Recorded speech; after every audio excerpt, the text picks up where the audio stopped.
Detroit State just swept them. Everybody had to go. What's tonight, folks? Job, okay. No. They just locked in. Throw points getting hard. I'm not saying it's Joker's fault. I'm not blaming him. I'm just saying. Get him down 3 games is a quick sweep. It's a mentality thing. That's really what I think it is. The Kobe fade away, yeah, from 10 feet. You know what's in me. Yerp. Bust down. We back in the stack with the flag. You feel me? What's good Monday. Feels good to be back here on Basket to Basket. Now I know we looking short today, but Boo-Wop should be jumping in a couple. DJ's had a storm out there in Texas, so he's experienced some internet problems. So hopefully we'll get him today. And our main man, Melly Mel, is supposed to be jumping in when he get out of traffic. All right, so me and Moo gonna be here, and we kind of gonna mix the doc up a little bit and kind of get out the way the little bullshit topics we had before we get into the real shit. So excuse us if you're jumping in and you come and you want what's on the docket, what's on the thumbnail. It's gonna be a little late today, because we got to get some shit together. You feel me? All right, so Moo, I'm gonna let you start because Golden State is your team. Most definitely. Let's go ahead and let's see, where's that at? All right, there it is. All right, so because I had just had a few notes. He is I gotta try to pronounce his name right, because we horrible with names over here from the sideline. So let me go ahead and pull that up. Dejan Milojevic. Hope I said that right.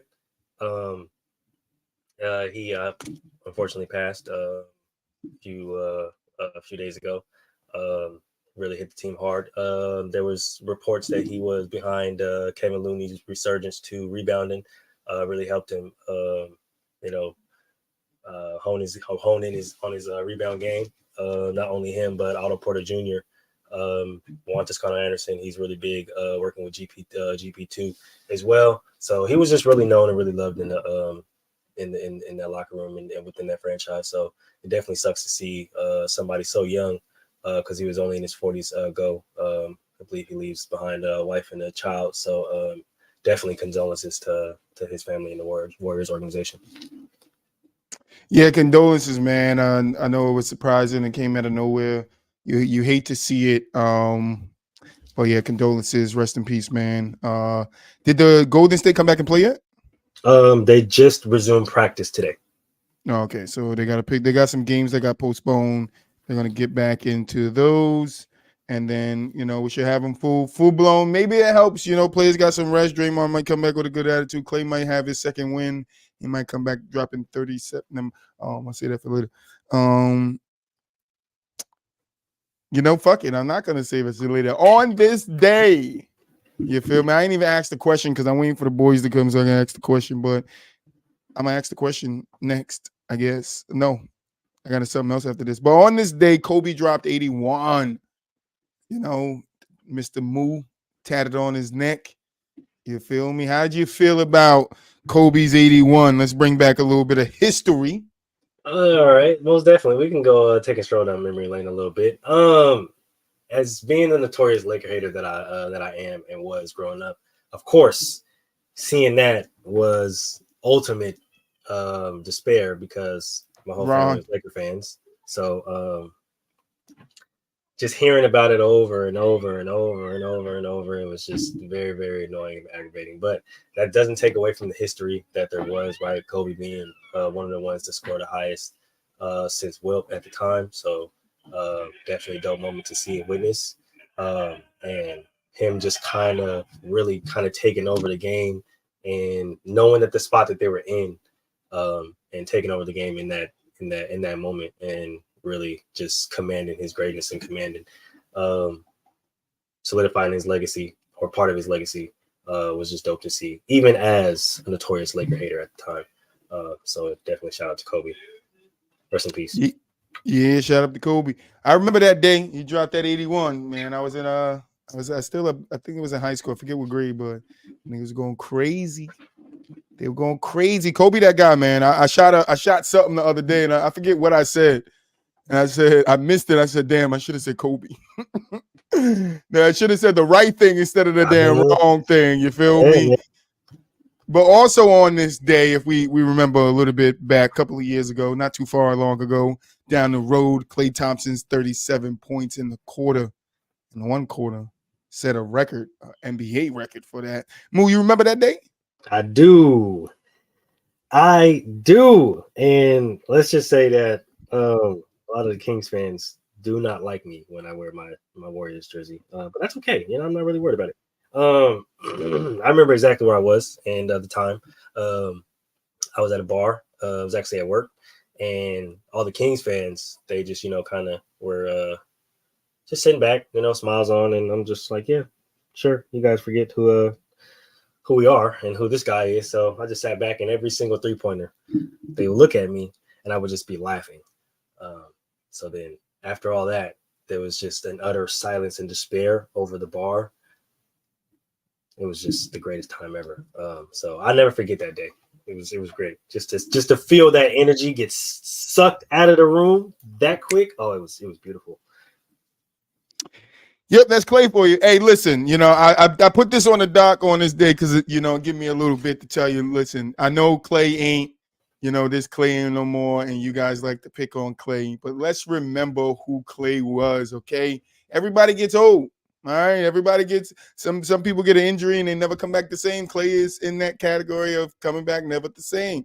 All right, he isn't Paul George who came back better. You feel me? Not everybody, adapts or, can physically get themselves back to that point. And we see Klay as Klay is now. He's not as efficient as he used to be. But remember, this boy used to be this, and it's an injury that stopped it, because if he doesn't fuck his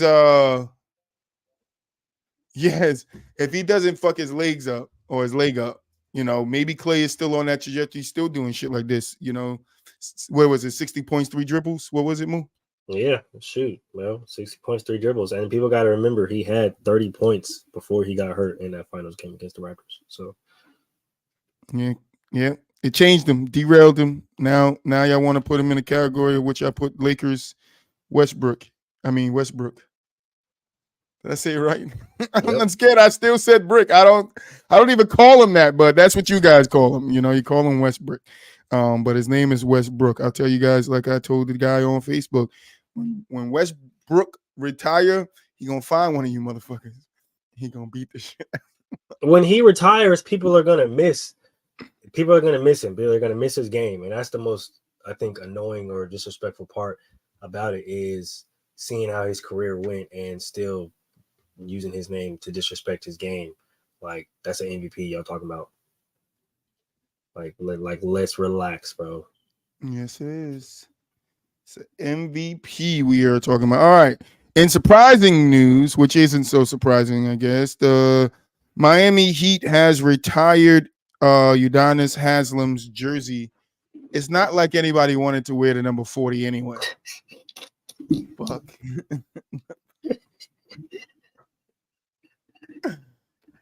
What are we talking about here, bro?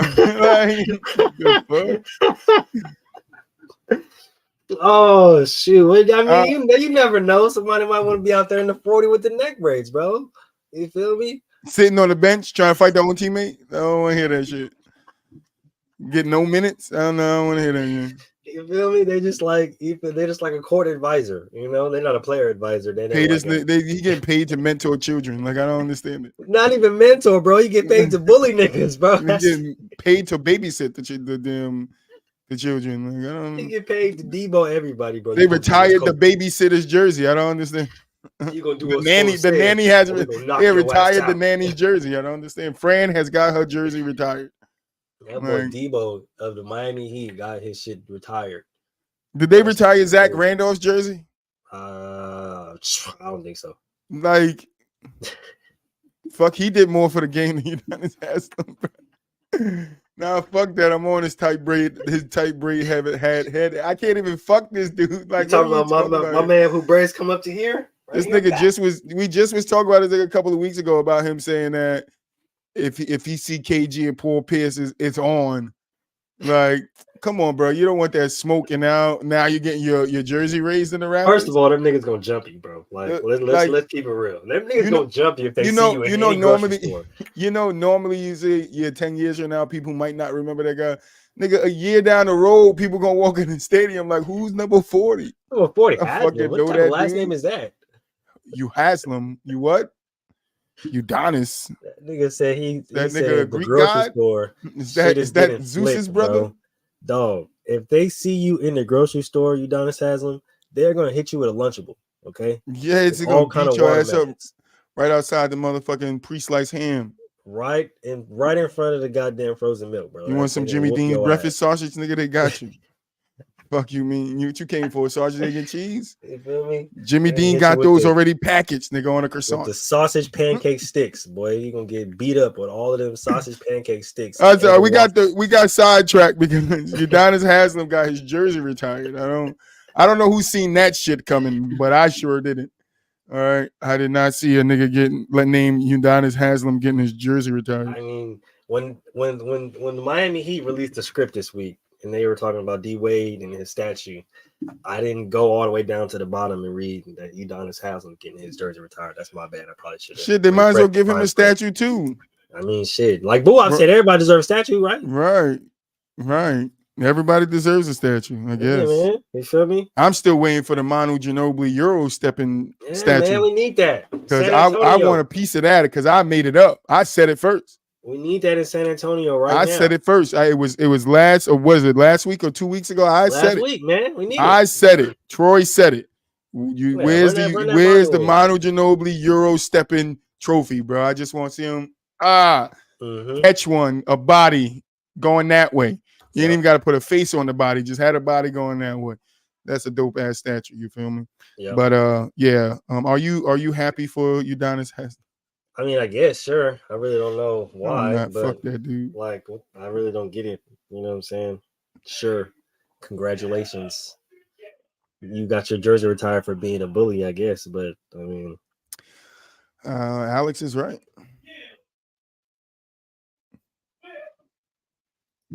Everybody's out here getting statues. Nah, it's not supposed to be that way though. We can have the conversation since we're still waiting for a couple of guys to jump in. It's not supposed to be that way. I know we got sidetracked with the Wade statue, with the LeBron having statues in 3 places. Not gonna happen. And if it happens, like the guys were saying, somewhere out in LA, a statue will be defaced. Because them fans ain't having it.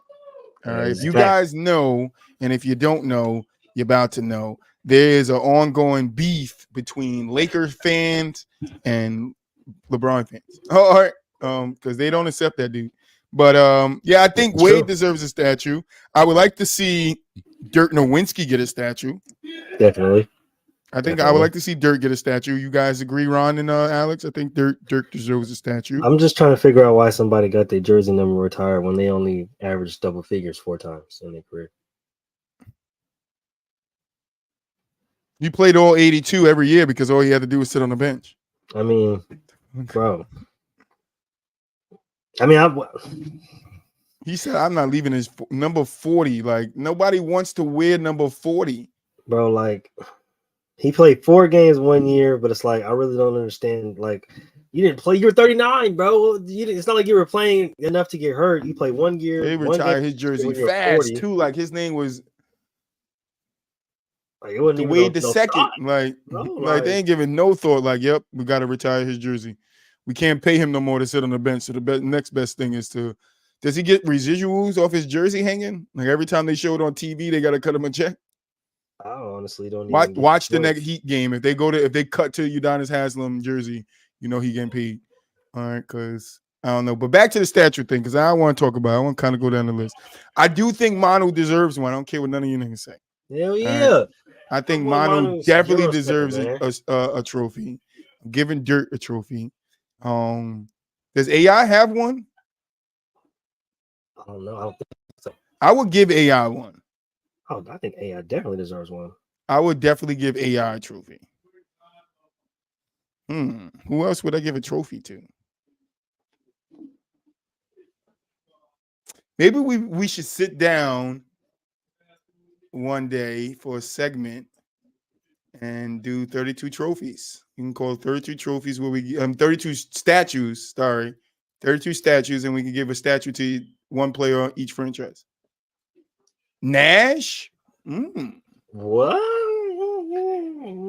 I don't know. If you give Nash a statue, Shaq is eating it like one bite. Shaq is taking that thing out. I don't know if I can give Steve Nash a statue. I can't. Yeah, I don't think I'm giving Steve Nash a statue. Are we giving J Kidd a statue? If we giving Nash one, you got to throw Kidd in there. I'm not giving J Kidd a statue. We giving Baron David. No, I'm not giving him. All right. Darren Williams. No. Let's see. We got Magic, Shaquille, Bill Russell, Mike, Kareem, Will, John, Larry, Jerry West, Julius Erving, Karl Malone. Statue should be taken down, by the way. George Mikan. No, Karl Malone statue should be there. Chick Hearn, Ray Auerbach, Dominique Wilkins, Scottie Pippen, Hakeem Olajuwon, Elgin Baylor. Those are the statues. Mm-hmm. You said Larry Bird? Yep. I know I heard his name in there. Of course. You gotta have Larry Legend in there. If you give KD a statue, where you putting it at? Oh, hell no.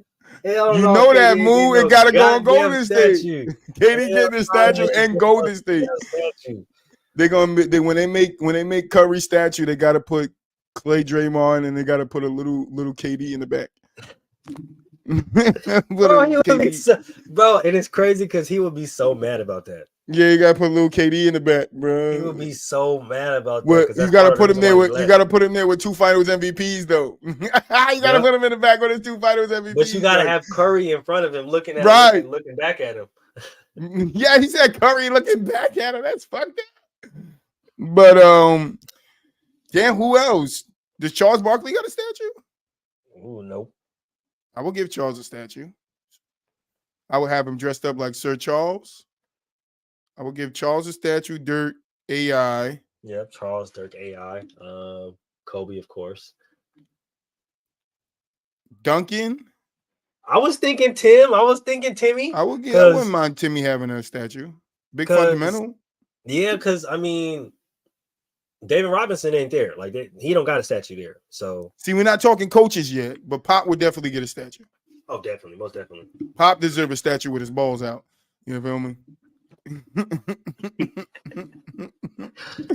Sitting on top of the arena with a basket and his balls dipping in the basket. Balls just he's out, always scoring, ready to go, because he always got the formula. I ain't gonna say that last part, but yeah, I would definitely give Tim Duncan a statue. Nash, I'm not giving Nash a statue. I don't think I give Nash a statue because I wouldn't give Chauncey Billups a statue. What about Carmelo? I feel like I'm on the fence. Where you put it at though? Like you can't put it in Denver. Yeah, I'm not putting it in Denver because he wasn't there long enough. Didn't do much for the team. New York? Would you put it in New York? At all places, a Melo statue in New York. How do you think New York fans will feel about that? That ain't gonna last long. Unless you put it outside his house in the gated community. Probably. But you put it outside the Barclay or something like that. Ooh! No, I don't think you can do that. People pissing on it and everything. I ain't even gonna lie to you. Yeah, I don't think you can do it's that. New York. Them homeless guys gonna make a bed under it.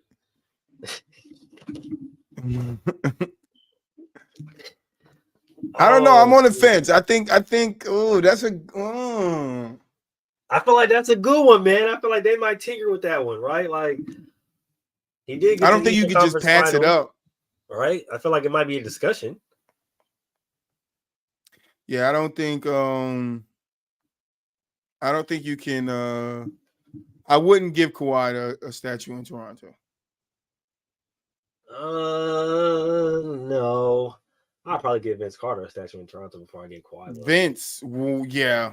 I could see Toronto giving Vince one. But I get what you're saying, Alex, because the championship, but it's just, for me, it's like, if that's the case, then we could give, if we're going because he won a championship for Toronto, which was an amazing, feat. But then we have to look back and give everybody. Does Paul Pierce get a statue in Boston? No. I'm a Boston fan. You see the Boston behind me. I'm not giving Paul Pierce a statue in Boston. Neither am I giving KG a statue I was in gonna Boston. say, what about KG? Now, would you give KG a statue in Minnesota? Minnesota, I believe so. Yeah. Maybe not. It just depends on what is he getting a statue for. He's getting a statue because he was a legend. He's one of the best. Like, what is he getting a statue for? Because he didn't win championships there. You know, he won one with Boston, but I'm not going off the one thing, because if we're going off the one thing, Alex, then we would have to give all of these guys. So what if they bring back the Supersonics and KD goes back to the Supersonics? Do they give him a statue? I would say OKC would have to give him the statue. But I can understand. Niggas is going to argue that Golden State need to give him a statue, and I'm not. Golden State don't need to give him the statue. They just need to include him somewhere in Steph's statue. It could be on Steph jersey. They just got to include him somewhere in the Steph statue, bro. Oh, Steph didn't do it by himself, bro. But no, Alex, I get what you're saying. I would love that. I would love that. Because incorporate KD somewhere.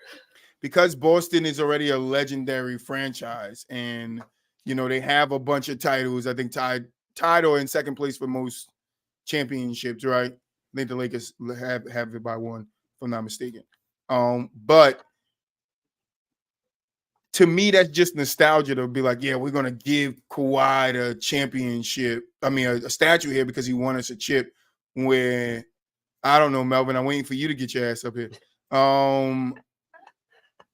Why you in the comments? Fuck, nigga, I sent you the link. Get your ass up here. Shoot.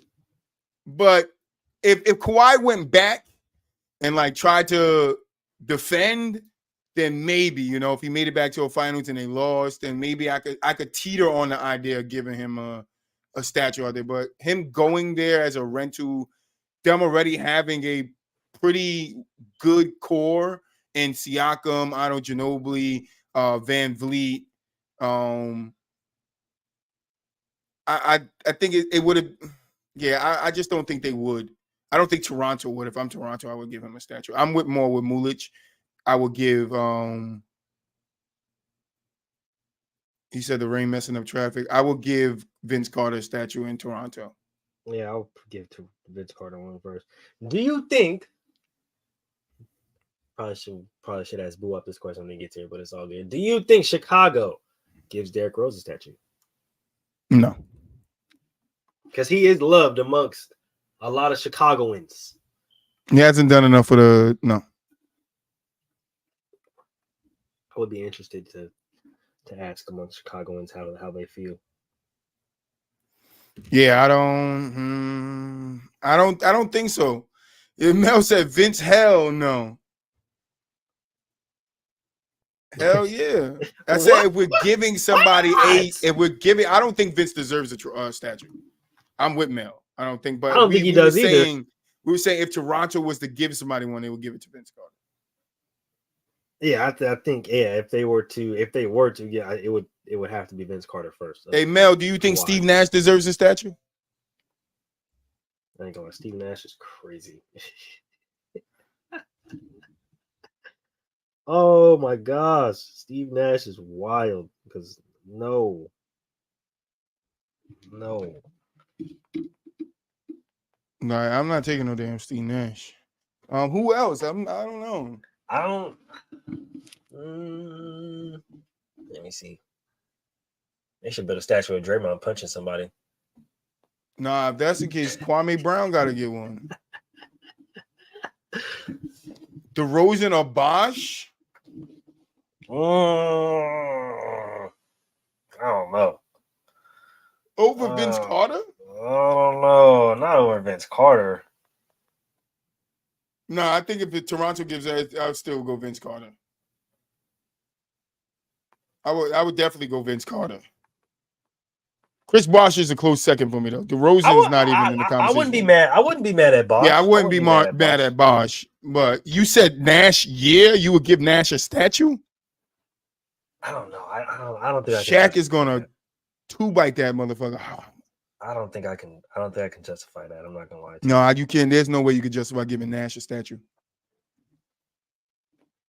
And Mel, when you get up here, you could try it, but I mean, 2 MVPs. What does that mean? Then we might as well just do what Alex said and give Kawhi a statue in Toronto because he won a championship there. Face of the Suns. I mean, yeah, but what did he do to deserve a statue though? And one of those MVPs was Kobe, so I don't count that. The other one was Shaq's. But I listen, I did this already with you, Mel. You know, I done showed you Tim Duncan's numbers, Dirt's numbers, Kobe's numbers that year, Bron numbers that year. Like Nash, you could say Nash won it because he led his team to the best record or the number one, whatever. Like, but nah, bro, there were definitely players in the league better than him, way better than him that year. Okay, so we know D Wade's getting the statue. All right, well.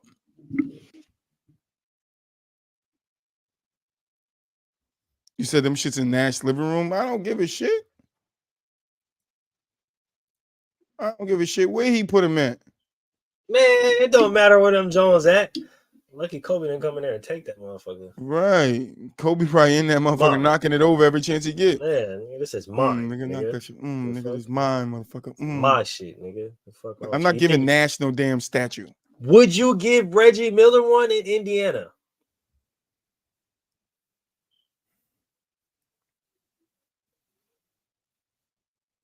Reggie a legend for Indy, so I would probably say Indy. If I'm Indy, I probably would.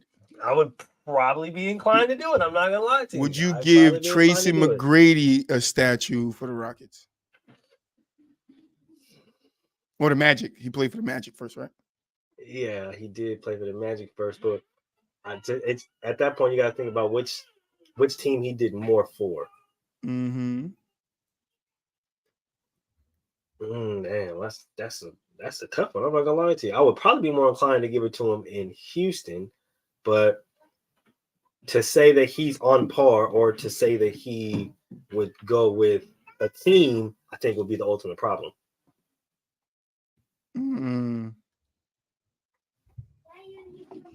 Because Hakeem has a statue, but it's like he brought championships. He was an MVP, Defensive Player of the Year, like one of the greatest defensive players to ever play the game. Like that's understandably as to why they would give him a statue.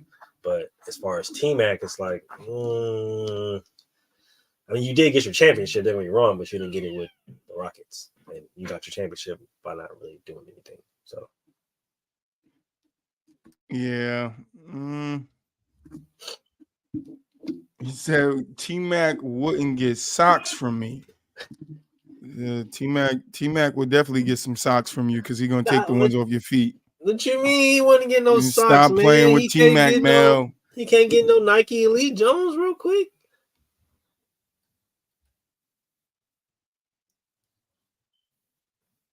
I mean, socks ain't nothing, man. T-Mac gets, if he had back problems, we never know what happened with T-Mac. Right. I don't know who else. I mean, it's not many players I would give a statue to, though. But that was my point of bringing it back up. It's not many players I would give a statue to. It's not honestly everybody gets a statue. Honestly, I'd probably give a statue to Yao Ming before T-Mac in Houston. Would you give Mutombo a statue?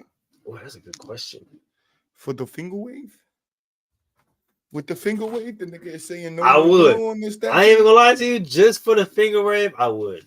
I would too. Just for the finger wave, I would. Just for the wavy of the fingers. Yep, I like it. Just for the finger wave, I would. Yeah. Just for the wavies of the fingers. We got Mel in the building. Mel, I don't know if you heard us, but would you give Mutombo a statue? Mutombo might get a statue. Mutombo definitely getting the finger wave statue. I'm trying to think who else. There's not many people like Troy would give a statue to. I'm sorry, I won't. Like it's not many people. I'm in the house right now. I'm in the bedroom. My wife is in the kitchen cooking the shit. So he said cooking the shits. That's what I'm talking about. Shout out my wife cooking the shits.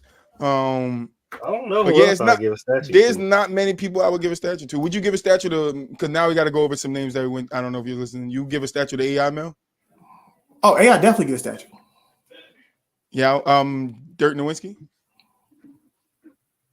Dirk gets one. Dirk definitely gets. Who else we said? Do you give one to Melo? Yes. Where though? But where do you put it? That's the ultimate question. New York. That shit getting pissed on, bro. I'm telling you, they gonna piss, they Dude, gonna piss on okay, that so look, motherfucker like look, I would put motherfucker. it, I mean, I'd look. put it in Denver, but people act You like can't put Melo it in wasn't- Denver. I don't they think you act can like put it Melo in wasn't Denver. that You can't guy put it in Denver. so- It's not that he As a wasn't New the guy Yorker, in Denver. do He you just think didn't New do Yorkers enough. is gonna go for a Melo statue No. Yes. right in front of the Garden? Yes. I mean, you got to put one of Patrick Ewing first, but Patrick Ewing is a good Patrick name. Ewing, that's a good one. That's 'cause a he good don't got name. one. He doesn't. I mean, of the two in New York, if you're gonna put maybe John. Walt Frazier, Pat,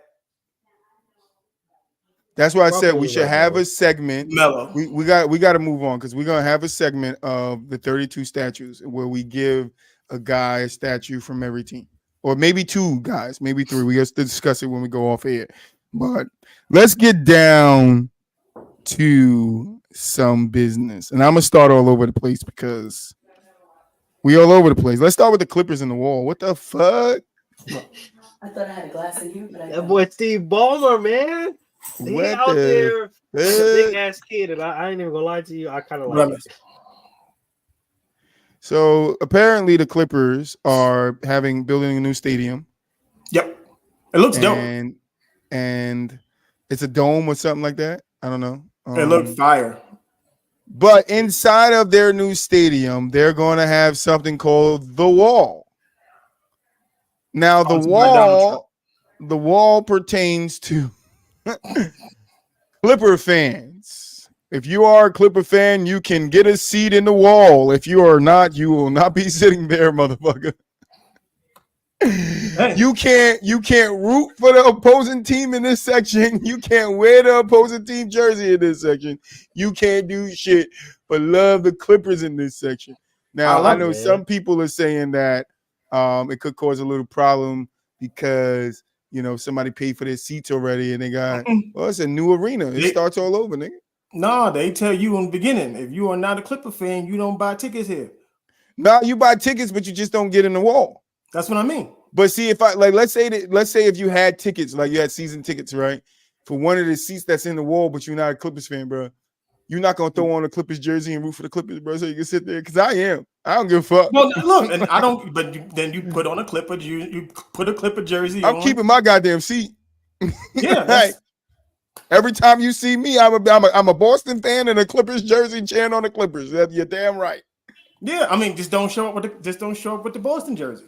And show it could be under. You didn't say it couldn't be under. Man, I mean, you're gonna get thrown out. I'm pulling up in a motherfucking Steph Curry jersey, and I don't care. He said he's gonna pull up in a Steph Curry jersey, but he's gonna have the white one on. So without the yellow, he's gonna have white and blue. He's gonna get it redone to look like the Clippers jersey. They gonna be like, is that a He's gonna get it. He's gonna get it redone to look like the Clippers jersey. After that, I'm already gonna be there. So, what are you guys' thoughts on the wall? I'm gonna start with Mel. Look, it's my arena, my team. I do what I want. It's really that simple, dog. Like, you don't gotta like it. It's not for you to like.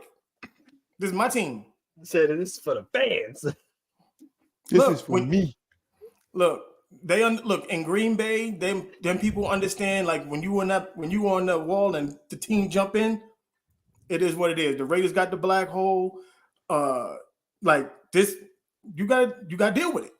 You don't buy. Look, I watched the Charger fan buy a ticket in LA inside the black hole. Guess where he ended up? In the black hole. I've never seen nobody tumble down concrete steps until that day. On the field. Yeah, they said, you want to be in the black hole, man? Get your ass on the field. Yeah, because you're not sitting there. Nah, you don't. Look, it's that's what they want to do. That's what the home field or home court advantage thing that they want to build up there. This is a new stadium. Let them do it. I am not opposed to what people want to do with their home court. And their money. And their money. Their damn money. They Look, want it. it's They gonna want it be now. bad that there's only gonna be 4 Clipper fans in there, but you know, No, that shit gonna be For filled with Clipper. Clippers. it's gonna be Nigga, less of a wall and more like a chain link fence. But you better not walk past that section with an opposing jersey. You're gonna get snatched up in there, bro. Come out looking different. they gonna give you a makeover. Like you can come out there looking different, plastic surgery and everything. I didn't ask for Botox. Like, I didn't ask for this Bro, Botox. They are Move finna be it. stomping niggas the fuck out walking past this wall, bro. I don't think y'all understand. This is like y'all know that wall that the cool kids used to hang out with. Feel me at lunch and shit like that back in the day, in the 80s and 90s movies and shit. Where they used to come to the cool wall. You can't come over here, you're gonna get beat up. It's that kind of wall. That's what Steve Ballmer what's is that going dude? for. Clipper Darrell? Yeah, you feel me? He gonna be on the wall, bro. He gonna be socking niggas straight up. They gonna be like a whole bunch of greasers with a whole and just Clipper gear. Okay, just beating everybody the fuck up. And when Lakers come to this, oh shit, that's gonna be a goddamn war. But look, the Lakers gonna be like, no, we LA too. We can sit in the wall. Nah, exactly. You can't sit in the wall. It's gonna be a fade. I promise you. You can't sit in the wall. They're gonna treat you like you Spartan again and call a 300 on you. You better stop it. And you don't want to get kicked down the dark hole. You don't want to get kicked down the dark hole. The funniest thing about this, bro, is the not a cheering for an opposing team. Yeah, right? You can't cheer for an opposing team, bro. So look, you can't fuck around and get caught up in the moment. G, like, can you imagine if a nigga dunk, nigga like, oh, yo, look, they got him on the camera real quick. Like, nah, nigga, you up out the wall. Get him out the wall. Steve Ballmer come to the screen. You put him on the screen. He over there like, look, they're gonna have security just watching that. Just watching this nigga on the wall, bro. You might fuck around and get packed out in the stands, bro. I don't want this guy on the wall because LeBron dunked it too hard, bro, or Steph Curry hit a half quarter, bro. Like you might fuck around and get punched because you cheered too goddamn hard. So. The guy crying because the team lost. He think he crying because the other team won. Nigga, get him out the wall. Get him out. No, I don't want him up there. Throw your ass down the wall if you cheer for another team. That's what they said. You're gonna get your ass launched down this wall. And they're putting the rules out there now, so you know you can't. So you don't have no excuses when you get there. Yeah, no, this motherfucker big as hell. They're gonna pack you the fuck out. And on top of that, and they said that your tickets can only be sold back to the Clippers marketplace. Mm-hmm. Like they getting them. Sell them to outside sources. You gotta give me your tickets back, nigga. If you had season tickets, you gotta sell them back to me. Yep. And the tickets so I could then give them the Clippers fans like $25,000.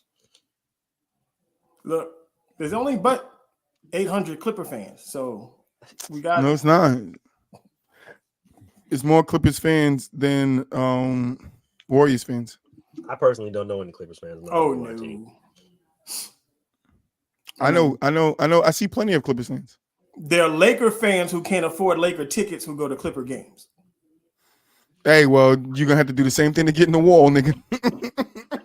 You're gonna have to do the same thing to get in the wall, nigga. Be a fake Clippers fan. I'll do anything to sit inside the wall.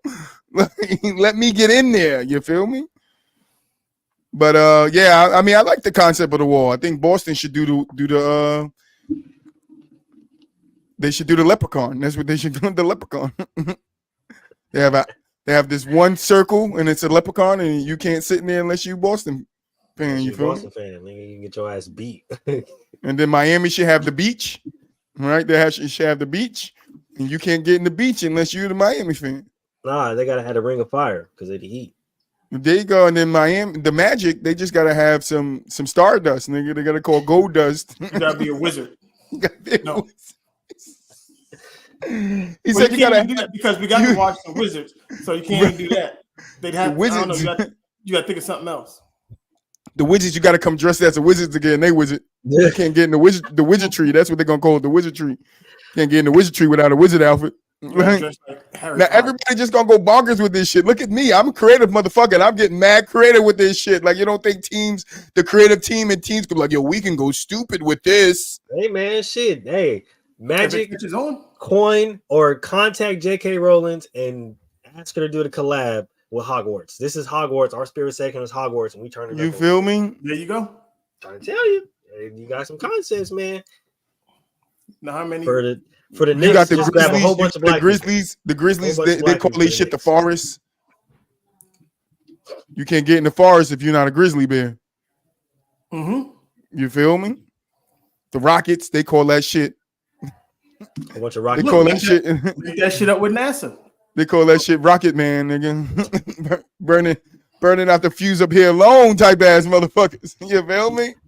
They ain't the man that you think they are at home, Mel. What's up, boo up? Yo, Spurt. Shit, we just talking about the wall. Wow. The Clippers wall. Me. The Clippers built a new stadium and they got this section called the wall. And you can't sit there unless you're a Clippers fan. And you can't cheer for the opposing team. You can't wear the opposing team jersey. And then you can only sell your tickets back to the Clippers marketplace. You can't be an illegal immigrant. Sponsored by them. But Boo-Wop, if you had seats though, right? And then I want to know your full opinion, right? But if you had seats there, right? You're not a Clippers fan. You're not gonna wear Clippers jersey and cheer for the Clippers, bro. So you keep your seats. I'm cheering for the Clippers, bro. I mean, I'm gonna do that if that's what the seat requirement is. You know what I mean? Not giving up my seat. I ain't selling shit back to the Clippers marketplace. Yeah, I'm gonna get down. But I agree with it. Like, you buy you a Danny Manning jersey and just go. Yeah, I do think like a lot of teams, depending on how popular you are, you know what I'm saying? Like, you might go on the road and you getting booed everywhere, but then there's some popular teams that get cheers in other people's arenas. So like, we gating that shit. Fuck that. Yeah, can't cheer over here. Out. Like, it's supposed to be it's supposed to be home court. Like, you hate, like, how many, like you said, some fan bases travel. Exactly. So if you wanna avoid, you having a home game that's feel like an away game, this is what you do. And the Clippers are still trying to build that fan base. This is Steve. Yeah, they've been living in the Lakers shadows to Debo fans. That's all. Nah, doing. Mark Cuban said, for the Clippers. You can get your ass knocked out. Mark Cuban said, I got good food for everybody, no matter if you're on my team or the opposite team. The Clippers said, fuck that. I got a section for my boys and my boys only. The Clippers said, fuck out of here. Bro, this nigga Joel Embiid just dropped 70 points. What the fuck is wrong with him? You lying. He had 56 like when I was driving. Nope, Joel Embiid scored 70 points, surpassing Wilt Chamberlain for most in the game in the 76ers history. He 17, was 70 and 18. Carl Anthony Towns passes Kobe Bryant for most point in the first half since 96-97 Wolves single game record is 60. What Carl get? Carl got 44 and a half. This nigga got 53 right now. He got 53? Mm-hmm. Oh, this nigga about to drop 72. Y'all gonna put Cat name back up there with Embiid? Nah, fuck out of here, Cat. Sorry. That just proved this NBA is trash. Thank you. Defense. No defense. You saw how hard Kobe. You see how hard Kobe had to get his 81. This shit is ridiculous, bro. Not to say that I'm shocked by Embiid to a degree. Like, he didn't put in some work to kind of like prove that he wanted. And it's on the Spurs though. It's on the Spurs. Wemby I wouldn't give a fuck if it was on the Purs. Wemby ain't ready for no Embiid. I wouldn't give a shit. You drop 70 on any team. The Purs is crazy. Because how many people? Because didn't somebody already drop something like that this year? Or was that last year I'm thinking about? Oh, Donovan Mitchell. Shit. Yeah, Donovan had 71 against I can't remember who he did it against. That boy Wemby had 33. Not bad, but these motherfuckers. Yeah, you know what people 47 points short. People that appreciate this 36. Genre, this era of basketball, first thing they will say. Not to say I don't appreciate it. It's just not. I came from a different era, but like the fans that do appreciate this era, the thing they will say is these guys are more skilled, but ignore the fact that the defense is like lackadaisical as hell. It's like, oh, you scored a bucket. Okay, come on down here and score a bucket. Like, it's no competitiveness on the defense. When Troy said, does players let other players get off? I got bombarded with no's, nigga. Yes, the fuck they do all the time, bro. They let each other get the fuck off, bro. Most of them, but it's also the rules that's in place Here you too go. that helps it even LeBron get a more. dunk, Like KD come down, nobody step up 3. you can't really touch a motherfucker no more. You can't You really sure can't. you can't You throw sure them off can. they That shit square. different. You can't do shit. That's so funny because I was talking to my dad while I was watching the game that we're gonna break down in a little bit, and I'm like, I don't know if you guys seen it. I'll say the play right now, but De'Aaron Fox is what 6'1" at most. I like 6'3". No, Say 6'3". 6'3", he's probably pushing 6'3". All right, 6'3". 6'3". This nigga went to the rack, right? He had a guy in the back of him, guy on the left side of him, the guy on the right side of him. I said, Dad, the 80s, 90s, he making that basket? Nope. I said, well, he getting touched the fuck up by all He turned 3 of them into a goddamn niggas. He pinball. getting touched up. And we don't even know where the ball went in that transaction, but then go in the hoop. This nigga made the basket, finger rolled it nice and easy off the motherfucking fingertips. I'm like, yo, how are we doing this here, bro? If he was to make it in the 80s and 90s, he'd be one of them for sure. Yeah, because you're not. No, You're it's not just, it's just the way they designed it, Alex. They want that. scoring up. That's why we had that You last year. We talked about the 174, 175 game, like because they want scoring to be up. Like yeah. they want it to be up. The NBA wants it to be up. But And it's been this way since the 90s. It's been this way since the 90s. They've been trying to find ways to get scoring up every fucking year. They've been trying to get scoring up. It didn't really work in the 2000s. Way since the 90s. No, I'm saying no. I'm still. You got to listen to what I'm saying. The NBA has been trying to get scoring up since the 90s. At the end of the 80s to the 90s, they started putting stuff in place where it became more prevalent to score the basketball than it was on defense. That's actually what made the 3-point line. It was the late. I was going to say the late 90s when they changed. When they started, right. and they you changed can the say 3-point. you can say late 90s when they moved the 3-point line. That was part of the reason. Yeah. When they moved it up, then they moved it back. But that's what I'm saying. Since the 90s, they've been trying to figure out ways where they can get the game to move faster and they can get teams to put up more points. In the 2000s, it didn't really work. In the 2000s, it didn't really work because the defense was equal to the offense, in my opinion, in 2000. Like there was still high quality defense being played in the 2000s. Because they were it was that Pacer playoff game where that motherfucker a lot better defenders. Points. And then they allow zone defense. Right. Yeah. That's what really kind of like, even though like to me, if you allow zone defense, that's not saying you want offense, because niggas like Allen Iverson was complaining about that zone defense. Like they wasn't fucking with that shit. I ain't saying he was complaining, but you can notice once that was implemented how guys were a little bit more limited once they implemented it. So like I think that to me, when they started really emphasizing they want high offense games was in the 2010s. It was the fouling. Once the foul. Yeah, but that's where I was getting. That's where I was getting to. Then in the 2010s is when you really seen it ramp up. Is because I think in the 2010s what changed is they finally found a way to get scoring up. Like that would benefit everybody and wouldn't take away from the game. It will make the game more entertaining in people's eyes. But for us, we get called old heads because we appreciate both sides of the ball. We want defense and offense and defense. That's why we're called basket to basket, because it's from one end to the other end. You have to play on both sides of the ball. There should be no way that we get 175 to 174 and score in a basketball game. There's in a regular game. Reason we should. Kings Clippers. Like we should never. Wasn't that even in regulation too? Yeah. It should be a triple overtime game if some shit like that happens. Like there was, I think, because that was a Kings Clippers game. They were at like 130, 135, nigga, around that when regulation ended, and it just got worse progressively. 50 points in overtime. Like, come on, like it's bizarre. It's getting weird, and we got to fix it. All right, now that we got the group here, let's get into some really good talk. All right, Toronto's making moves, guys. They're making more moves and more moves. First, they got rid of OG.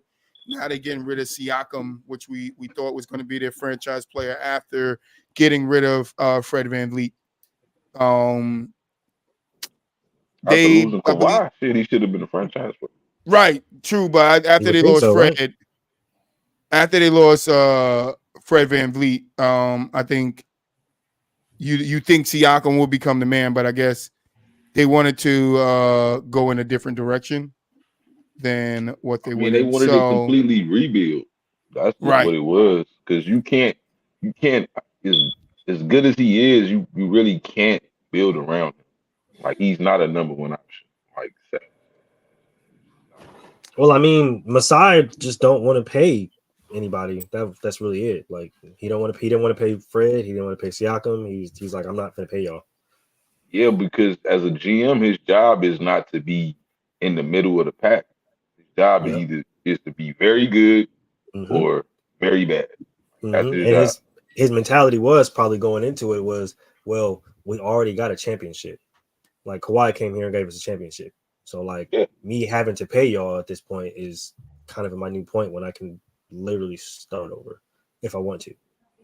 Which is crazy that you would even think like that, but And you got to start over with because Toronto was just a middle of the pack team. They either gonna flirt with the 8 to 10 seed every year because they coach, or they I ain't gonna say coach. They ain't got the same coach no more. They just got that type of culture or whatever, and the type of players that they got, they just always find themselves flirting with the 8 to 10 seed, and that ain't a good place to be in the NBA. You're just not. You either a Yeah. first round exit, and you never finna get a quality pick. So it's like you got to blow this team up at some point. You can't pay Yep. Fred VanVleet. You got to go. I can't pay Siakam what I want to pay him because I'm just going to be stuck with you for another 5 years. You're going to keep me relevant to a point where I'm either missing the playoffs or barely making it. I mean, but I mean, shouldn't that? I mean, certain players have more value to you than they do to other teams. Agreed. And I think Masai only valued championship though. I don't think he valued the players. Because if that was the case, That's he a was good trying to point, keep Mo. Kawhi. I think he He values did the try to players. keep Kawhi. I think he values the Harder to players. try to keep Kawhi, right? But I don't think Kawhi really wanted to be there in the first place. Kawhi didn't want to Yeah, be there. That's why he left. But he he did try to definitely keep Kawhi. he wasn't trying to go there when they traded him there. He just Yeah, had to go there. he had no say. So He just had to go there, and that's just the reality of sports, how it should be. But again, a guy like Siakam, I think he could be at this stage in his career. I'm not 1,000% sure he's a legit number two option. It all depends on who he's playing behind, who's I think complimenting. that's the best point right there is who he has around him. Yeah, yeah, I mean, he's a solid 2. I mean, he's an all-star level player. absolutely, I can agree there. absolutely. All right, so the So trade was Raptors received Bruce Brown, Kira Lewis, and Jordan Nwagi. 2 second round, 224s first round picks, a condition 26 first round pick, and the Pacers get Siakam and a future second round pick. What do you guys think overall about the trade? Mulich, I'm gonna start with you. It's interesting. I mean, I think it's good for the Pacers. Now I know they're kind of dealing with injuries right now, but that's besides the point. But I think it's probably more promising for them. We got to see how it all kind of meshes together. I see Toronto's kind of vision. They want to push Scotty Miller, and this is based off what the coach said. They want to push Scotty Miller into the forefront and kind of just build around him. So I can kind of see where they're going with that. But I think I don't know. I don't think Toronto's done. That's kind of the story that I've been reading is that they might try to move Bruce Brown and that first round pick, but that's up in the air. But I know Bruce Brown is still a hot commodity on the trade market right now, so he might not stay in Toronto. Probably won't. What are your thoughts on the trade altogether? I think again it was a trade that kind of needed to be done. I think it was definitely a plus for Indiana. Kind of got another guy that can be a 20-point scorer. Help Tyrese Halliburton now, who's truly starting this league. So, like, I think for the Pacers, it worked for them. And for Toronto, I mean, it still worked for them because at the end of the day, they got some young talent back or whatever, even if they trade it, the end of the day, if I'm Messiah, I'm trying to be bad right now. Like we not trying to be good. We are not finna win a title. We're trying to get a decent draft pick, and I know tanking is frowned upon, but like we know teams do it. It's understandable why they do it sometimes. And it's one of them instances. You just can't continue to be a 10th, 11th seed. You're not going to get a good draft pick. Mel? For me, there's a lot of nothing. I mean, it's just you're just getting rid in the Raptors case. You're just getting rid of somebody that you don't want to pay, and you're just getting back stuff that you would, if anything, like Buwab said, just trade off for something else. Does Siakam help the Pacers? No. Like you're gonna need a little bit more than that, But it is what it is. Then to piggyback off the tanking thing, this is why I said the drafts in the NFL and the NBA should totally change how they do things. Like you shouldn't reward teams for losing games. Like I don't think that's a good business plan we're just going to keep losing so we can get the best person available. Like that's not how that works. I think you should fight to get that. No, like if you missed the playoffs by a couple games, but you was busting your ass to get there, you deserve to get a top 3 pick. You know what I'm saying? Not to sit there and be like, you know what? I'm going to trade away all my good. See, you're going to trade away all the good players to get another good player. That makes no sense to me. Mm-hmm. That's stupid. What if with this good player, you not accomplishing nothing though? Like even if you got this good player, y'all not making the playoffs. And again, but this good player is still winning enough games because, like you said, they should. I wouldn't say because the NBA they draft is still different. No matter you could be the worst team in the NBA, and that don't guarantee you the number 1 pick. No, but you have a better chance, is what I mean. Is what I'm saying. Like you just have a better chance. Yeah, but it guarantees You're gonna you land that in the somewhere in the NFL top 5 though. Yeah, I mean it could, but it could. But like the thing about it, I don't think teams are like you will know. You can like visibly notice when the team is tanking because it won't be the players that's tanking. The players aren't tanking. It's the management that's taking. They're telling players to sit down, don't play this night, X, Y, and Z. Or they're trading players away. Like, think about it. Who was a good team that missed the playoffs last year? Like when I say good, I mean the team that just missed the playoffs.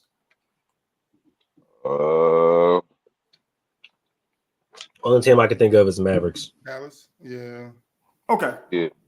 The Mavericks. We know why they missed though. Luka got hurt. Perfect example. But this is a perfect example.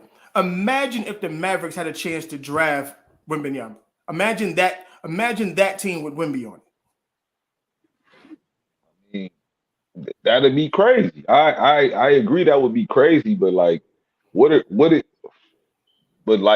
you just really bad? The Spurs are a really bad team before Wemby. Like they're a really bad team.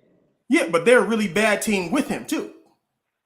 I mean, they were a bad team last year. They're a bad team this year. So how is that helping out that young superstar player that you have that you just said? I mean, it's not necessarily helping him out. Like we understand, like because when you go to a shitty franchise, like not to say the Spurs are pretty shitty, they just a shitty They're team a shitty franchise right now. Right now, yeah, I mean, I wouldn't call them a franchise because again, they going through a whole reset, like a whole reset of their whole culture, right? Like rebuild, yeah. You know what I'm saying? They're just a bad team. Yeah, like they trying to because the players that's still there are developing. DeJounte Murray developed it. You know what I'm saying? Like Keldon Johnson was a solid player. He's a solid player. Where's he at now? About to be on He's in Atlanta. They traded him though. That's my point. It's like that's my point. Like if you want to rebuild, cool. Look at Derek White though. Then you don't get to pick the best dudes coming out of overseas. Look at Derek White though.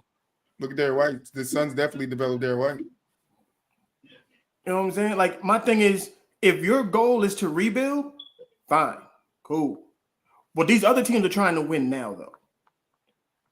Yeah, So but let only me- so many teams can go for the win now. Not everybody can go for a win now. But I mean, when I said win now, is a team that just missed the Dallas Mavericks are trying to win now.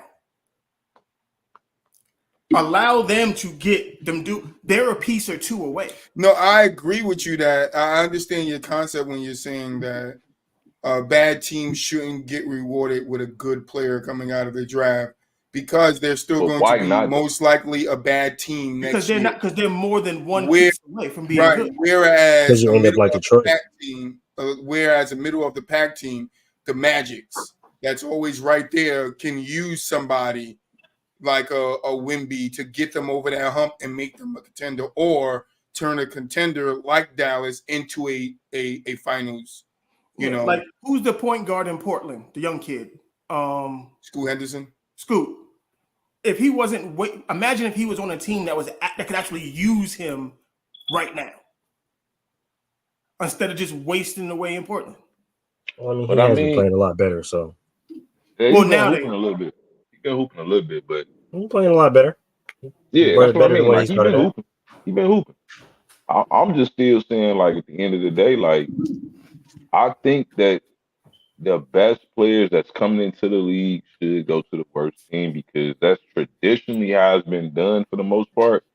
Like But the NBA I has crapped on tradition, so tradition don't matter no more. The I big agree. man used to play in the paint. They don't do that no more. I agree. They don't do that.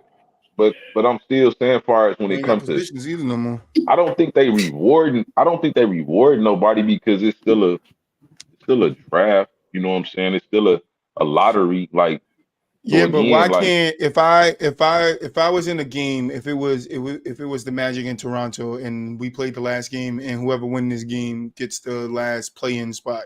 Like if I'm Magic and I lose, then I come back next year. I have to depend on the offseason to sign people, right? Where they have better locations and better teams they can go to. Right. So that's not helping me. Right. that's And still, then I have to make trades where I have to trade away my assets, some assets that I might want to keep to make my team be a competitive team. That's not helping me. Right. So I get what Mel's saying. I don't totally agree with Mel, like just give him a first round pick or give him but you gotta somehow kind of find some way to mellow it out where those middle of the pack teams get better too. Because sometimes those middle of the pack teams stay middle of the pack teams. But what if Toronto's a team been a is, middle of the pack team since they won a championship. Or middle of the pack teams end up doing what Toronto do. They sell off their stars to get worse. Yeah. Or they buy in, or they'll give up a big package for a superstar player like Toronto with the hopes of winning a championship. Yeah, but that's a lot of small market teams gonna suffer this because at the end of the day, they're not going to necessarily get and that's the why I said I don't superstar. fully agree. They're not going to get the superstar. Like superstars aren't trying to go to Orlando. They're not trying to go to Indiana. They're not trying to go to Toronto. Utah. Yeah, they just simply aren't doing that. So like they're not trying to go to go to the Bucks. They're not trying to go to Orlando because of the way the structure works. If Orlando was winning, everybody would want to go to Orlando. I disagree. Yeah, I disagree too. When I Cleveland think, winning, nobody. I think city location matters too, though. Because Cleveland is not Orlando. There's Orlando. Right. No, I get what you're saying about Orlando. Orlando's right there by Miami. Like it's not those two. Those are not the same things. Like I get. Yeah. If Orlando was winning or being super competitive, there was a star in Orlando.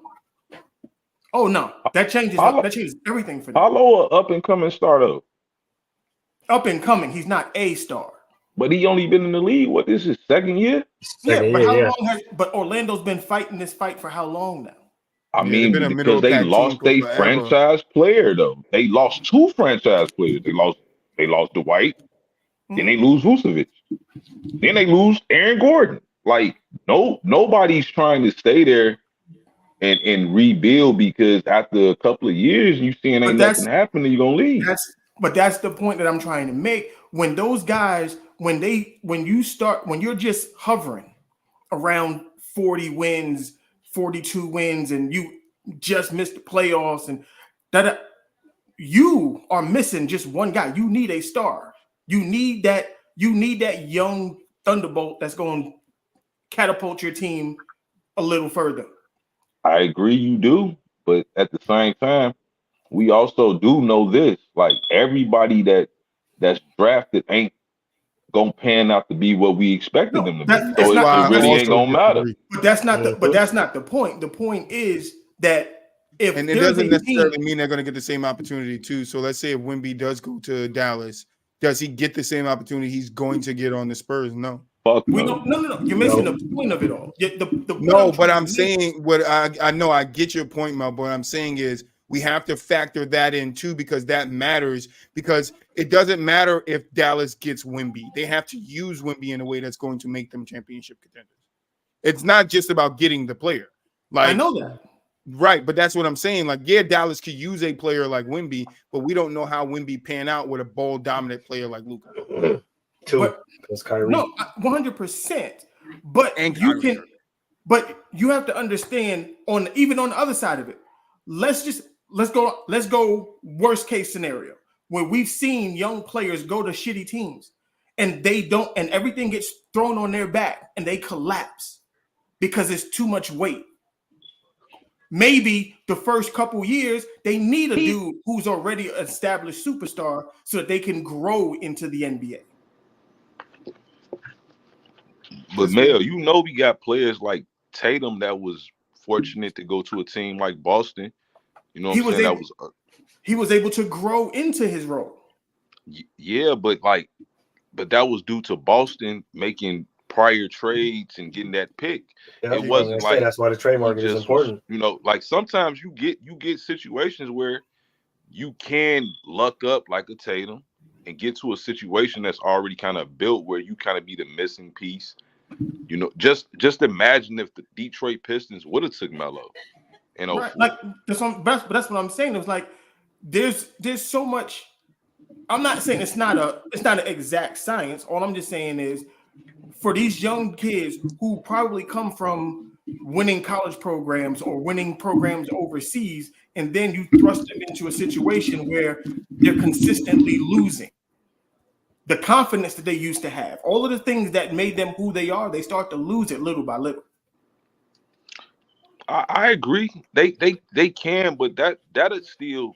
I don't think that necessarily falls on the franchise to a degree because if you are a star, this should be nothing new to you. Like you said, yeah, the only thing that will be different is because this is the NBA.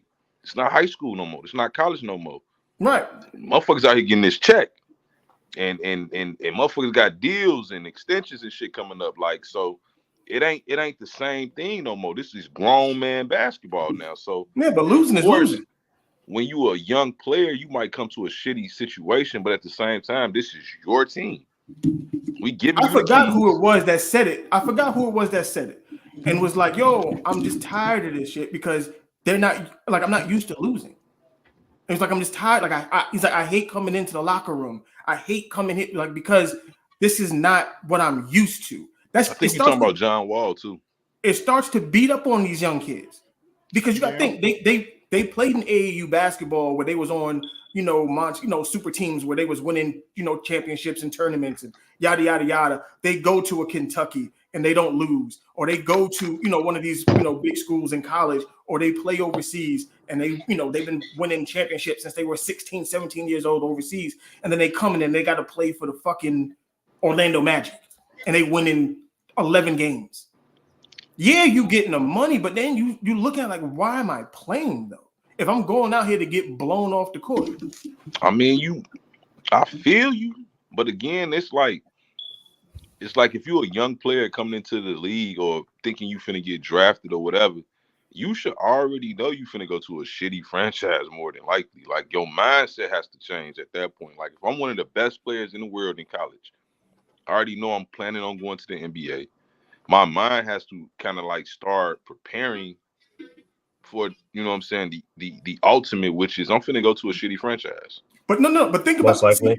But the thing about it is, it's one thing to go to a situation where okay, I know this team is probably we're gonna be growing. It's another thing when you playing for a team like the Pistons, who've been losing 28 games in a row. How many games these niggas done lost in a row? Like, you start to like, I don't even know why I'm showing up for this. You showing up for this money? Like I was gonna say, showing up for that But shit. at the end of the day, these dudes, I get it, but I'm gonna give some of these dudes a bit more credit of saying that these dudes actually like to play basketball. I mean, And when you it's get both. the doors blown off you every night, and you don't even have a chance. But look, Mel, we get like a lot of people play basketball for free, right? Right now, a lot of people go to the local gym, but they're for not free. considered the best at their. They're not considered to be the best of the best, though. Absolutely not. But what I'm saying is that basketball, as we know it, for the most part, is just like a sport, right? But some people, and most of the people that make it to the NBA, their mentalities that, especially when they start being told by from pee-wee to middle school, oh, you're one of the best kids I ever seen, and things of this nature. The ideas start becoming more realer. Like, I maybe can make the NBA. You seeing how tall you're growing, all these things, and most of the time we talking about young black boys, right? And who are poor, so they're trying to get to the NBA. At the end of the day, not because they love basketball, which they probably do. They trying to get that bread. They trying to get that bread. Like, at the end of the day, so like once you make that commitment and you get to whatever situation you get to, you still should love basketball. You still should try to play hard. It might be a fucked up situation, which is why contracts are made. Because you don't have to stay there once that contract is up. I can leave. I'm out of here. Yep. I'm out of here. All right, final I thoughts don't on gotta this. stay here. This is just where I landed. This is where I got drafted. I ain't got no choice. I signed this contract because I need this bread, because you do need this bread. That's why you doing it. Like, whether you want to say, like, a lot of motherfuckers be like, yeah, you hear players say, I play for free. You probably would, because it's basketball. For the time being. Yeah, you'll play for free. But you damn sure playing for that bag, though. Until that rent comes Everybody out, playing for that bag. you need that chicken. They that's just what it is. So that's why I say, like, I get what you saying, like, far as like it's a fucked up situation. But also a lot of things be fucked up because at the end of the day, you might be really great in college, but that don't mean you're gonna be really great in the NBA. Yep.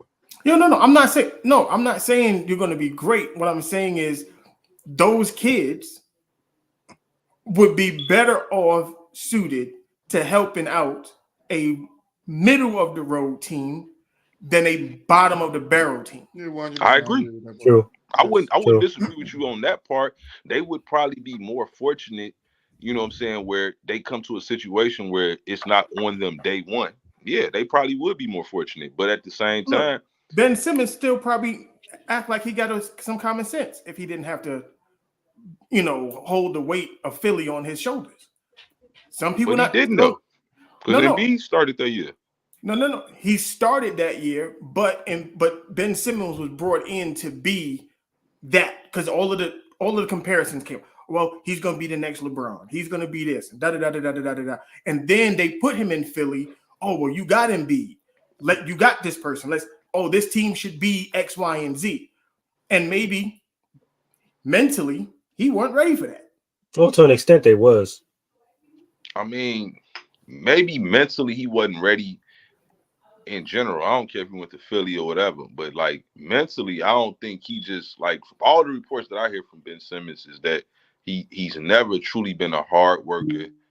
He's just been God-given talent. Like, God gave him this height, this talent, and he just, for the most part, capitalized off it until he got to the league, not even till he got to the league, till he basically stopped developing in the league.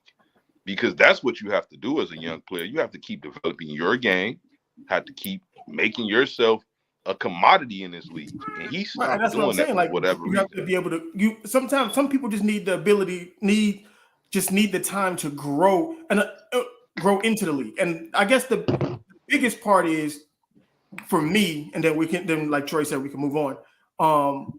You're asking 18 and 19-year-old kids to do this.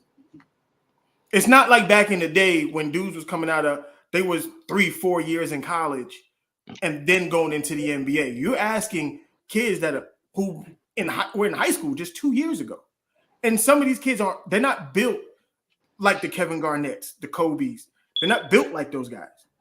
But I agree. They not, but at the same time, stay your ass in college if you're not ready for this That's business. right. No, but like you said, you can't say Stay that when you just said it's the money. in college. I mean, you don't have to go though, Mill. Like I get what you're saying. It is the money. That's why they go the first year. As soon as they eligible, that's why they go. But stay your ass in college if you feel like I don't want to go to a shitty team. But they don't play so good in college. They don't feel it. He said, "Don't play, I bro." don't know. That's why in 2K, I'm moving the conversation along. That's why in 2K you get the option to play good or play bad. Nigga, go to a good team, go to a bad team. Which one you going to? Yeah, that's true. Right. I think it's more on the owners than anything and the developers. Like, I'll bring up the Piston situation every single time. You got a whole bunch of dickheads in the front office. You're going to end up with a whole bunch of random ass, good ass players and a whole bunch of random ass places that don't fit. So if you're going to bring a young player in, bring some other guys or have a good front office in order to go with that young player so that he can develop the right way. All right, guys. We're bringing back one of our favorite segments, the NBA breakdown.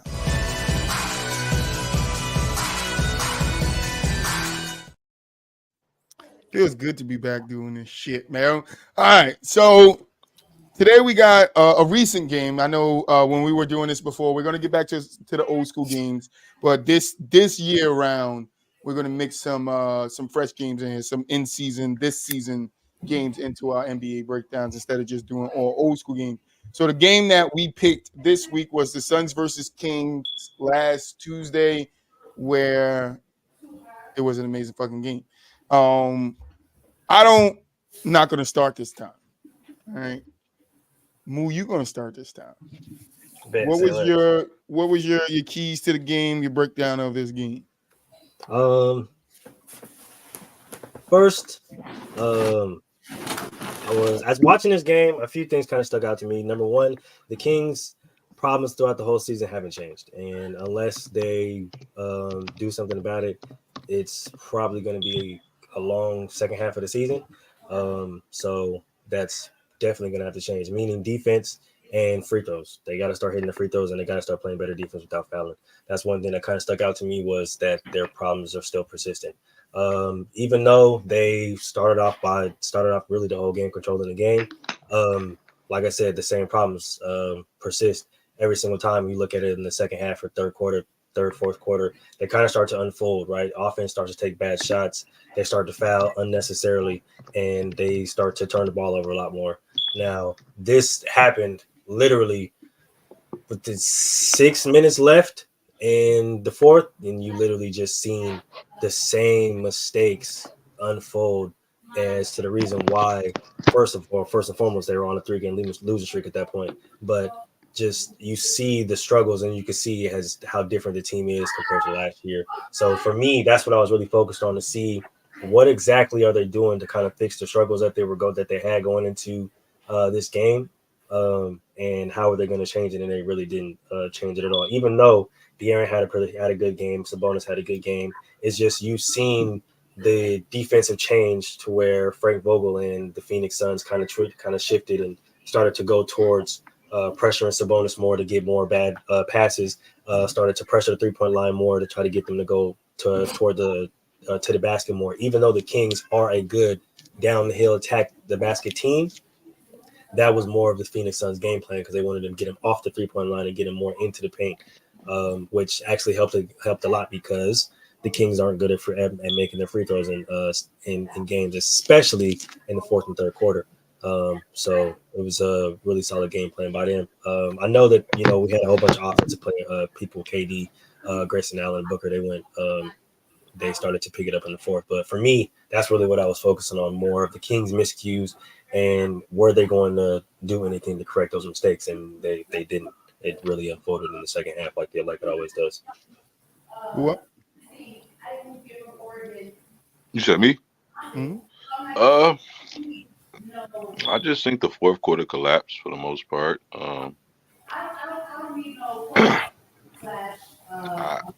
again, you don't want a guy like Grayson Allen getting 30 points on you. So like that's just all in all like a telltale of this game for the most part. Like he can't do that to you. 19 is cool, but 29 is like, what are we doing as a defense? I get we selling out on KD, we potentially selling out on D Book, but come on, Grayson Allen still getting 29 is just troll. Um, so like for me, that's that, and then just not being a very good defensive team. Uh, for the most part, like that's what it really boiled down to for me. Like the Kings is a very good offensive team for sure, but defensively they need to step it up a little bit. They really don't have no rim protection.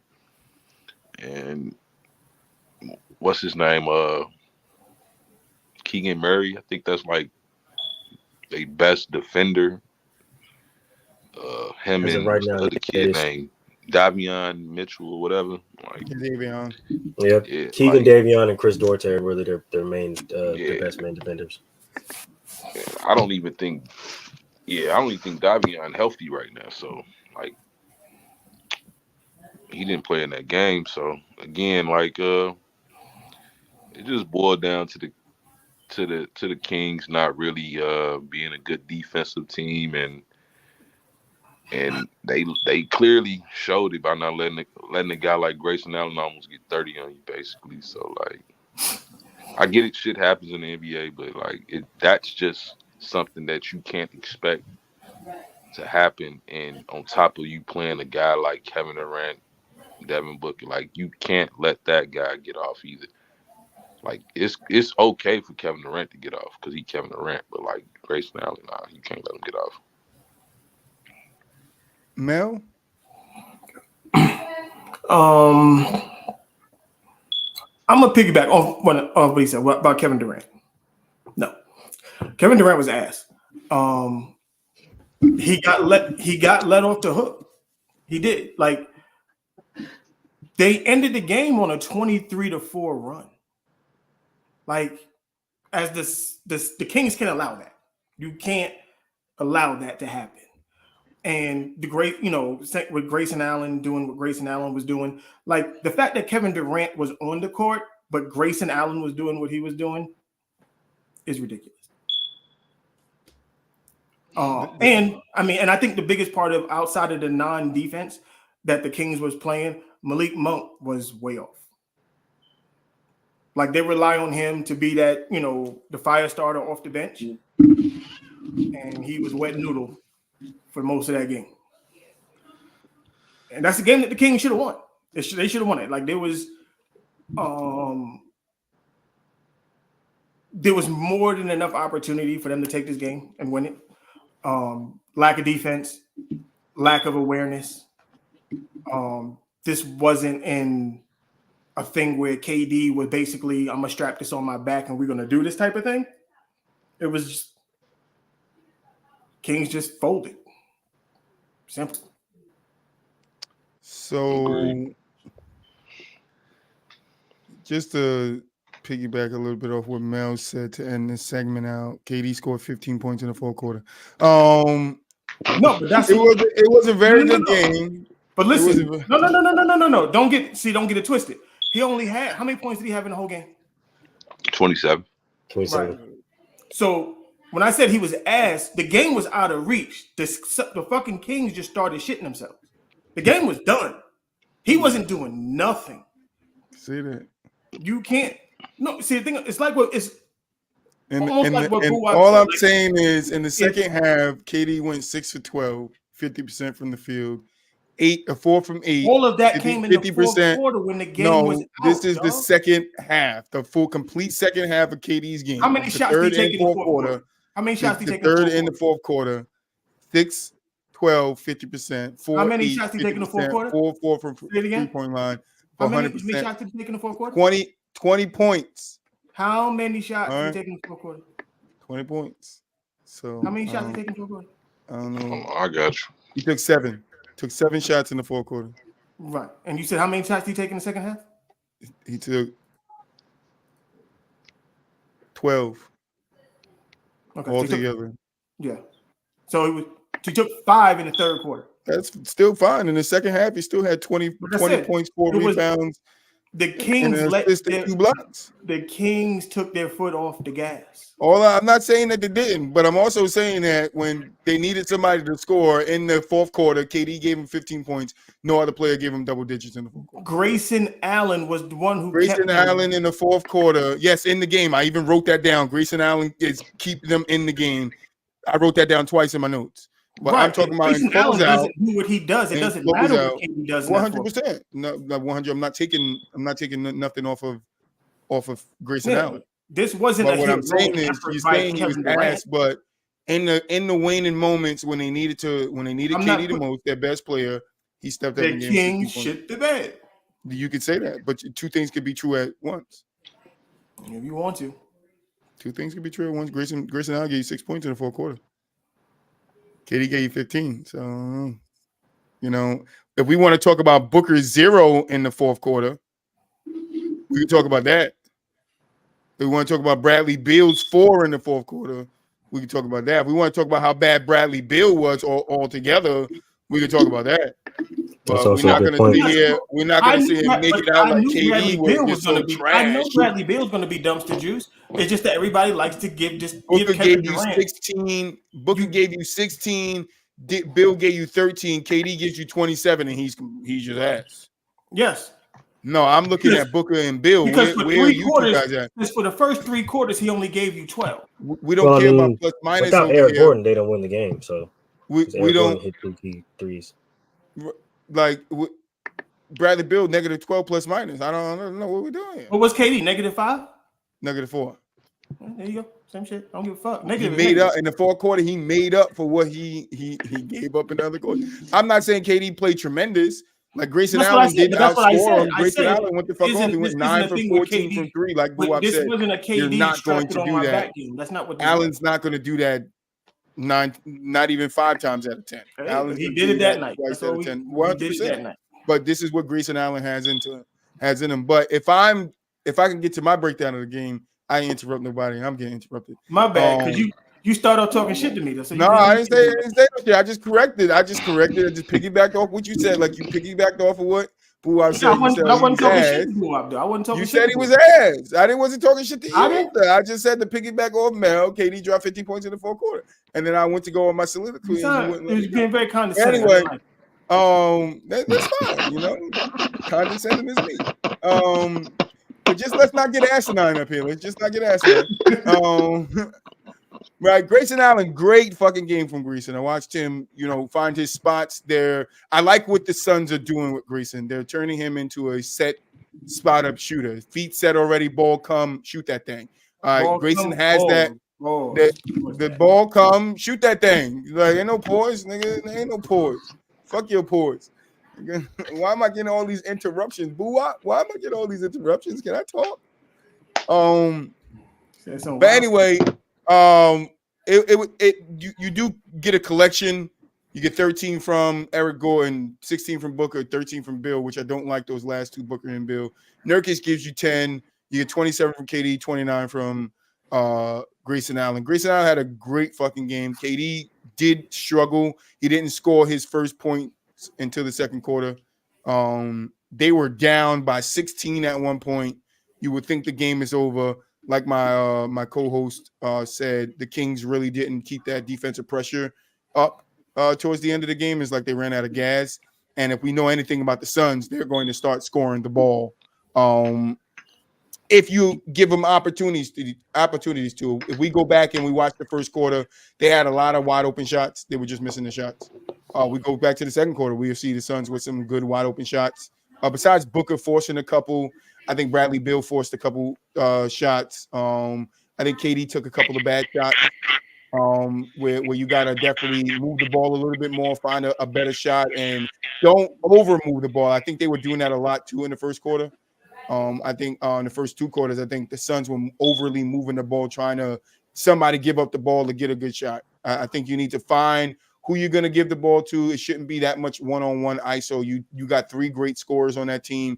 You should be able to get a basket 8 times out of 10 down the court, and that's what basically happened in that third, fourth quarter where the Suns was able to get it close in the third and then go into the fourth, and with 6 minutes left, just watch as the guy said, Kings just defense disappeared. It was a non-factor at all. But Grayson Allen 3-pointers 9 for 14 is crazy. That boy was shooting those things. Does he have the green light or what? Because I ain't never hear Grayson Allen. It ain't at this point, it's a second second, light. Ain't second necessarily 30-point green game. light. It's more so like you wide the fuck open. Like, but that's by design though. It ain't even by design. It's It by is by the design. fact that they got 3 prolific scorers on the team. By design. I mean, that's what they got Grayson there for. The Design, spot up shoot. That's by design. I'm thinking of a play that set him No, up to be that way. No, I'm saying is don't matter what play they call. They telling Grayson stand your ass somewhere on that 3-point line. Absolutely. That's by design. No, I mean, what he's saying is they're not designing the play for Grayson Allen to do that. No, it's just happening because of the spacing between right. KD But no, and his job on every play is to find an open space on the court and get open. That's Grayson Allen's job on every play. I don't care what play they call. If he got a pick, he gonna get his pick, and then you find open space and get open on that 3-point line because that's what they want. He's still not prolific enough. No, not at all. Not at all. He's not a prolific 3-point shooter. It's just the fact that he can have games like this. Yeah, I mean, especially if you're extremely wide the fuck open. Yes, extremely wide the fuck open. Like he's extremely wide open most of the time. But I would say to close this segment out, like 3:45. I would say to close the breakdown out is that neither of these teams play defense. The Suns didn't play defense in the first quarter. Literally scored a basket, and then the Kings threw the ball up the court and got an easy basket right back. Like that doesn't make sense. I literally wrote that was the second thing I wrote. Suns, what did I say? Suns attacked the basket, but no protection on their rim. Like that was all night. The Kings were able to attack the basket at will in the beginning of the game, and I guess the adjustments tried to come later in that third. Didn't really work out because they were giving the Kings some open shots. They hit a lot of threes in this game too, if I'm not mistaken. Give me 1 second. I want to check that because I know the Kings shot a lot of threes. They shot 40. 18 out of 40, and then the Suns went 17 for 37. So, yeah, Kings got to straighten that defense up, but the Suns need to straighten that damn defense up too. I'm not letting them slide with that defensive out, and that they had to. If it wasn't for the Kings, not being able to sustain what they were doing in the first 3 quarters, the Suns go home with a loss, and they wouldn't be on no streaky street. Yeah, I mean, just to backpack off of that, this is ridiculous. I don't know. I don't like watch basketball too much. But the fact that both these teams shot 50% from the field and 45% from 3 for the whole goddamn game is ridiculous. Mm-hmm. Like that's insane. It's just a testament to I ain't gonna say there is no like because these are 2 teams in particular that don't really have defensive guys on that team. Like, so I'm not overly shocked, especially due to the rules and just the nature of the game anyway.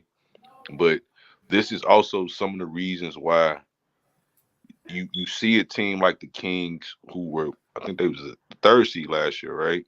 Mm-hmm. And they have not improved because their defense has not improved. Like, we knew they were a good offense. We knew that last year. Great offense. And the same thing with the Suns. Like, we knew they was gonna score some points. Y'all don't have no defense. You gotta stop somebody. You gotta stop somebody. Like, Well, I said you gotta stop somebody. It's fine. You y'all got Bradley Beal, but if y'all ain't got no fucking defense, none of that shit's gonna matter. There you go. And it didn't matter. It was 2 tales of no defense last night. It was the Suns having no defense in the first half of the first 3 quarters, and then the Kings not having defense when it mattered the most. But it ain't nothing new. We see this all the time with teams that collapse at the end of games and give up big leads. They damn near had almost a 25-point lead at some point. Like they were smacking them, and then all of a sudden, they was they literally went on up 20, like 24, 23 with for a 8 run. minutes to go. Yeah, y'all fumbled for sure. Like, all that right. shit is crazy. let's get to the 1v1 me bro, aka the Boo Wop segment. All right. The Boo Wop favorite segment right here, chat. If you don't know, now you know. All right. And 1v1 me, bro. If you're new to it, if you play Call of Duty, you know what it is. It's a 1v fucking 1. All right. Prime versus Prime. Who you taking? And as you seen on the doc, today I think I got a little, it's good to me. But I don't know if no, guys the game just finished. Karl Anthony Towns finished with 62 points. 62. There you go. All right, Boo Wop middle finger is still up. 10 for 14 from 3. There you go. That's what I'm talking about. All right, 1v1 me, bro. We got Mike Bibby. You gotta stop saying that shit so casually. 1v1. I'm a Call of Duty fan, so I can say it casually as fuck. There's nothing wrong with it. I don't know what's wrong with it, Boo Wop. Like, I don't know why you don't like 1v1 You got me, a bro. 1v1 me, bro. Like, what the fuck? That's what Call of Duty fucking named it, bro, because that's what people used to say. They used to get mad. So Then 1v1 me, bro. 1v1 me, bro. 1v1 me, bro. Start it up. I'll accept it right now. Send me the friend request. I accept it right now. 1v1 me, bro. I'm a Halo type of nigga. I ain't playing no motherfucking Call of Duty. Play Halo, man. But anyway, I got Mike Bibby versus Rajon Rondo. That's not bad. Next segment, man. What the fuck is we doing here, man? That's not bad. Not bad. Not bad. Not bad. It's bad. I was trying to pick one that wasn't so one-sided, but this is the one I came up with because I thought it was. This ain't super one-sided. What is Prime versus Prime, though? It's 1v1. They're playing 1v1. Who you think will win? Oh, yeah. I take it back. Man. Rondo. I'm gonna go Bibby. I'm gonna go. That's where I was going with that. I'm gonna go Bibby. I'm taking Rondo. I'm taking Bibby on that. And Rondo played horse with KD and kept up with him. Stop playing from the 3-point line. Rajon. Yeah, horse. Rain John. Because he be making it rain. Come on, talk to him. With y'all, here we go. With the anytime Rondo can't score. Rondo's a better defender, so he's gonna strip this nigga. Of course he is. He's a great defender, but like what make a lot of times what still make you a great defender is the fact that you do kind of know, like, depending on your situation. Rondo came with them Boston Celtics. He knew he had backline defense, so you could play. 100%. People. 100%. Play up on them. If it's 1v1, like you said before, 3 dribbles, like what you gonna do, Mike Bibby? Bibby is a flamethrower. No, I know Bibby gonna try to break those ankles, but I think Rondo ankles can handle themselves. No, but Rondo can't score though. Rondo That's can the thing, score. though. That's what y'all not factoring in. Like, stop saying Rondo cannot score. He's not a shooter. Rondo can't score. Okay, what version of Rondo are you using? Prime Rondo. It don't matter. Prime the best version of Rondo is not a guy that no, because the thing of Boston Rondo couldn't shoot. It don't matter. He's getting to the basket. No, he said 3 dribbles. He ain't getting to the basket in 3 dribbles. He get to the basket in 3 dribbles. He not getting to the basket like that, man. Oh, Mike Bibby defense not like that. Stop it.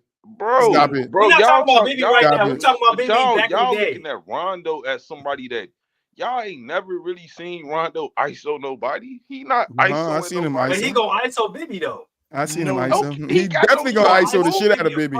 It's a 1v1. ISO the shit out of Bibby, bro. Exactly. He gonna ISO the shit out of Bibby. Y'all won't believe he gonna have my boy out there on an island on some skates. Y'all better stop, bro. Boy Rondo?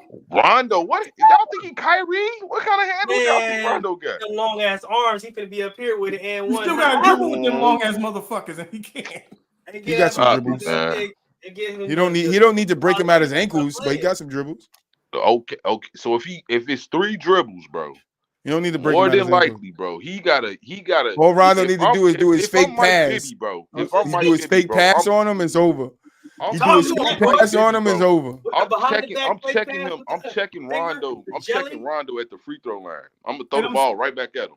Yeah, I'm gonna make you shoot. Rondo, I'm gonna shoot that shit. Like you guys are crazy. Rondo got better as a shooter as his career went on. You said what you think this the bubble? Prime Rondo. Nigga. Prime Rondo could not shoot. Yes, he definitely couldn't shoot in his early days. No, he could That's not. not early. I'm like you can say I'm talking about the best version of Rondo can shoot. The best version of Rondo could Celtic not Rondo. Shoot. Yes, he can. No, he Celtic couldn't. Rondo Yes, could he not can. shoot. Nigga was knocking down mid ranges like crazy for Boston. What y'all talking man. about? I remember me going I dumb. don't I don't know who the fuck y'all was watching, but I was going Rondo. dumb. Rondo had that ugly ass jump I- shot with the bro, bink in them shit. Bink, Troy, I bink. literally stupid watched with the Kobe jump shot. leave Rondo. Leave him alone. Go ahead. Do what you gonna do. Yeah, I because watched that. at that point, I know Rondo wasn't known for shooting threes, and then he But, went like, and played horse okay, with it KD ain't and was even about knocking them shooting shits threes. down, bro. Knocking them cones down.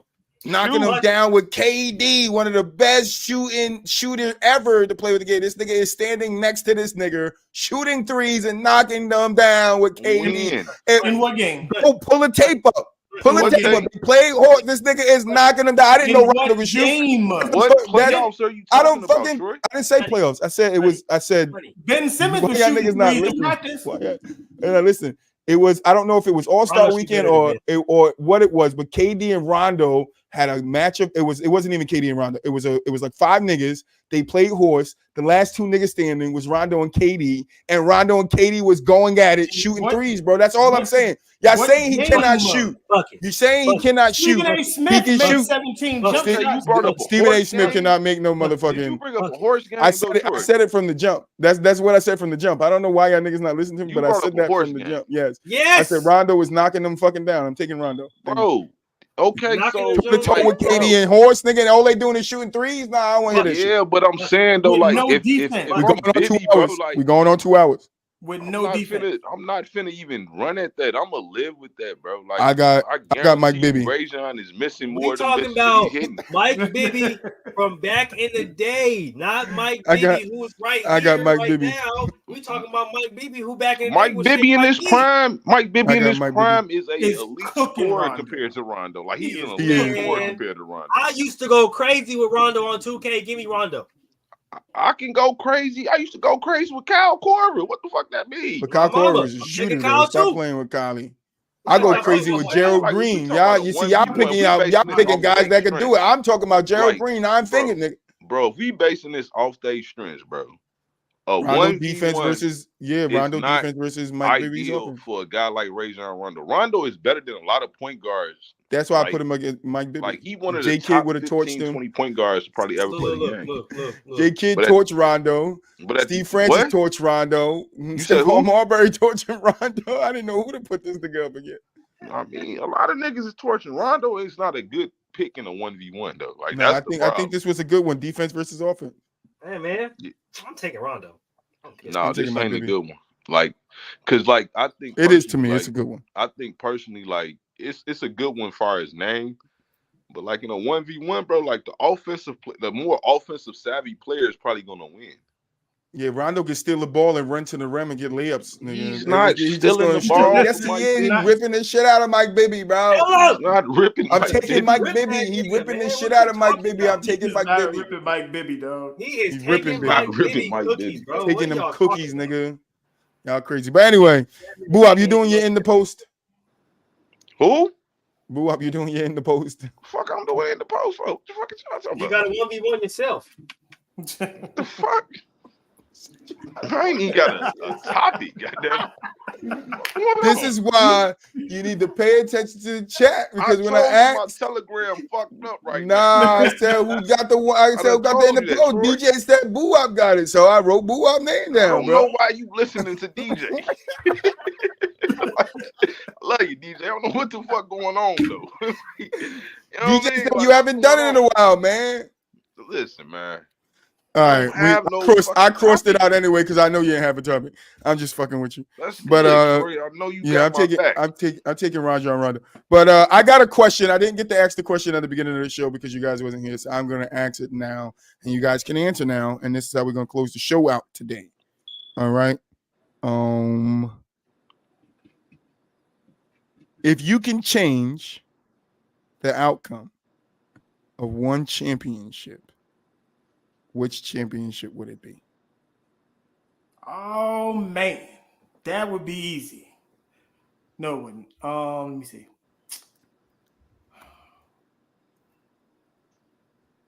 Because there's two. Y'all already know what's fucking what I'm talking about too. Y'all already know what's what I'm talking about. I don't want to hear no Blue explain. Y'all know exactly what's what I'm talking We about. already know I'm you. not taking it. We know. We know. I would we know. go Yeah. with the Kobe and Shaq for Pete. Pistons. Yeah. I was gonna say that. It's either that or the '08 one for me. Because I personally feel like them two titles in particular.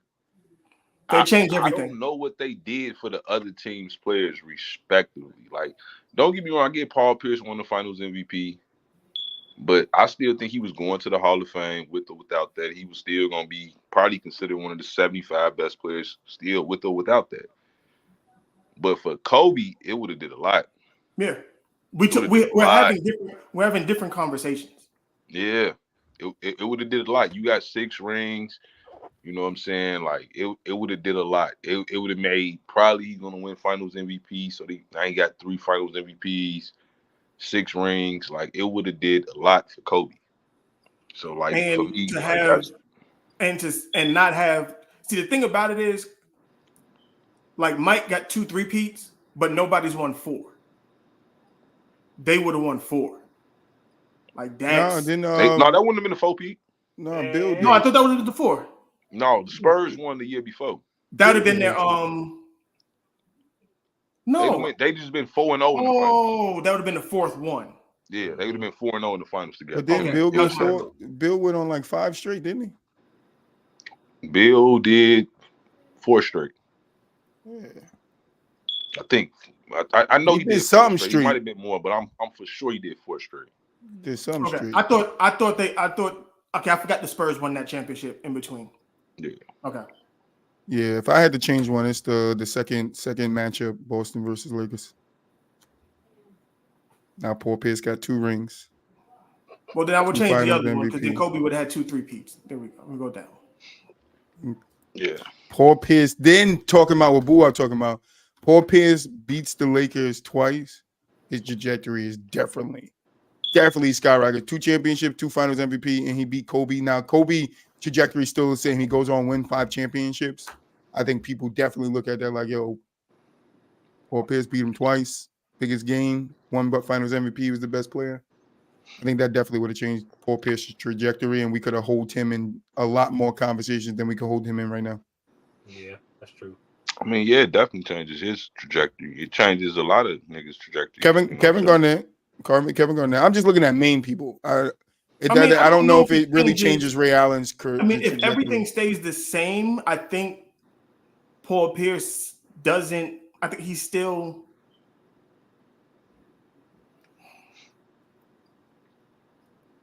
I don't know.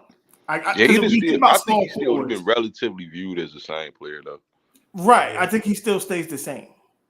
I don't think so. Because he would have had to do something crazy in know. one of them series. Like, he didn't do nothing crazy in the first one in 08. Like, I think he averaged like 21, which is solid. I feel like he's looked at in a different light. If he beats definitely Kobe back looked at like that, like beats, when I think this, light. I'm gonna say this, and I know you guys probably gonna laugh at me, but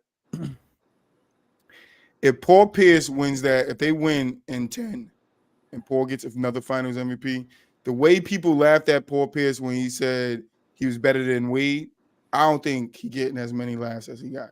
Oh yeah, the laughs ain't gonna be that loud for sure. They definitely because I don't think that changes it with Wade, because Wade, that one championship, people would have put him closer. What I'm saying is people would have put him closer to Wade than what they have him now. I'm not saying they would have said he was better than Wade, but the laughs would have been quiet down because a lot of people were like, he's not better, but he's putting himself first because he's Paul Pierce, but he ain't that far off. He's up there, that guy, but we're not gonna put him on the same level. I think a second Finals MVP and another championship definitely changes Paul Pierce. Yeah, that would definitely do that for him for sure. Because they would put him in conversations he's not in right now. Like, we can't put him in a conversation with Wade. Like, but everybody's taking Wade. Where does he Everybody's go? taking Wade. How does that change him as with all-time small forward? I think it just pushes him up not as an all-time small forward, just as a player. I think it just as an all-time great. Further up the ladder. Maybe he moves up a notch or two as a small forward too. I don't know, but final thoughts. Dope show. We're gonna see y'all on Wednesday first, and then Friday. Y'all be smooth. Boo up.